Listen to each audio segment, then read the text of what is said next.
सचिन एक साधारण college student था जो अपने छोटे से शहर में माता पिता और छोटे भाई के साथ रहता था। वह शांत स्वभाव का था, लेकिन वह अपने दोस्त जोगी के साथ मिलकर कभी कभी शरारतें भी करता था। एक दिन कॉलेज के बाद वह अपने दोस्तों के साथ शहर के पुराने बाजार से होकर गुजर रहा था। तभी उसकी नजर एक खूबसूरत लड़की पे पड़ी। वह लड़की एक पुरानी किताबों की दुकान के बाहर खड़ी थी। उसके हाथ में एक पुरानी सी डायरी थी। सचिन उसको देखकर उसकी ओर आकर्षित सा हो गया। उसका नाम सुनैना था। धीरे धीरे दोनों में बातचीत होने लगी। सुनैना का स्वभाव थोड़ा शर्मीला था, लेकिन उसकी आंखों में अजीब सी उदासी थी। कुछ ही हफ्तों की बातचीत के दौरान सचिन को सुनैना से प्यार हो जाता है।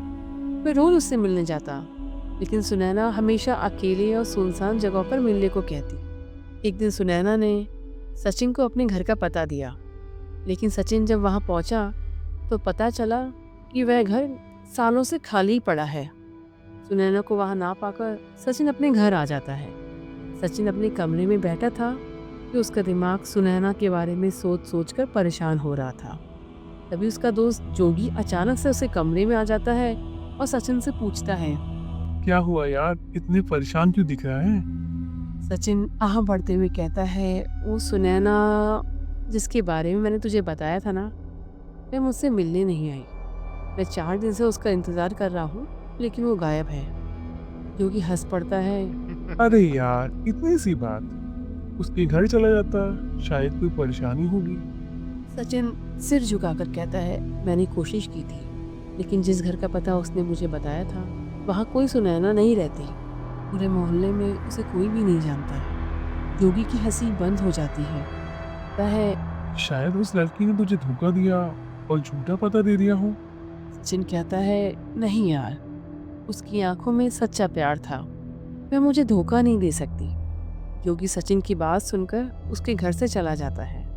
उसी रात को सचिन को बहुत बेचैनी होती है।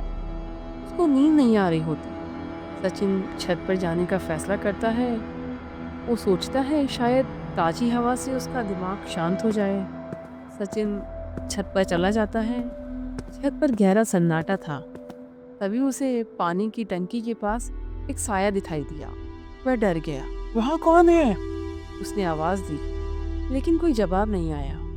फिर उसे रोने की आवाज सुनाई दी। वह चिल्लाया, कौन रो रहा है वहां पे? आवाज अचानक से बंद हो गई। सचिन सीढ़ियों की ओर मुड़ा ही था कि पीछे से एक लड़की खड़ी दिखाई दी। वह सुनैना थी, लेकिन उसका चेहरा अब डरावना था और उसके शरीर से खून बह रहा था। सचिन डरते हुए पूछता है, सुनैना, तुम्हें क्या हुआ? मैं मर चुकी हूँ सचिन, सुनैना ने रोते हुए कहा। मेरे परिवार को हमारे प्यार के बारे में पता चल गया और उन लोगों ने मुझे मार दिया। मैं तुम्हें सिर्फ एक बार देखने आई थी। सचिन का दिल टूट जाता है। नहीं, ऐसा नहीं हो सकता, वह चिल्लाते हुए कहता है। मैं तुम्हारे बिना नहीं रह सकता सुनैना। सुनैना हल्के से मुस्कुराते हुए कहती है, अगर तुम मुझसे सच्चा प्यार करते हो तो छत से कूद जाओ, हम साथ रहेंगे उसके बाद। सचिन बिना सोचे समझे रेलिंग पर चढ़ जाता है। वह कूदने ही वाला होता है कि किसी ने उसके पैर पकड़ लिए। जोगी था वो। जोगी सचिन को खींचकर नीचे गिरा देता है। जोगी चिल्लाकर कहता है। ये कोई सुनैना नहीं है। सचिन कहता है, क्या कह रहे हो तुम झूठ बोल रहे हो ना? जोगी उसके बाद बताता है। सुनैना असल में राजिया नाम की एक लड़की थी जो 15 साल पहले मर चुकी थी। उस समय वह एक युवक से प्यार करती थी जिसने उसका इस्तेमाल करके उसे धोखा दिया, फिर उसे मार डाला। उसके बाद से उसकी आत्मा को शांति नहीं मिली, तो वह एक चुड़ैल बन गई। तब से वह खूबसूरत लड़कों को अपनी ओर आकर्षित करती है और उन्हें आत्महत्या के लिए उकसाती है, ताकि वे भी उसी तरह अधूरे प्यार में मर जाएं। उसी समय सचिन के परिवार वाले भी छत पर आ जाते। उन लोगों ने सचिन को बताया कि कैसे जोगी ने सुनैना के बारे में पता लगाया, क्योंकि सचिन का व्यवहार बदल रहा था। वो अक्सर परेशान रहता था और अकेले में अपने आप से बातें करता रहता था। तो उन्हें लगा यह कोई सामान्य प्रेम कहानी नहीं है।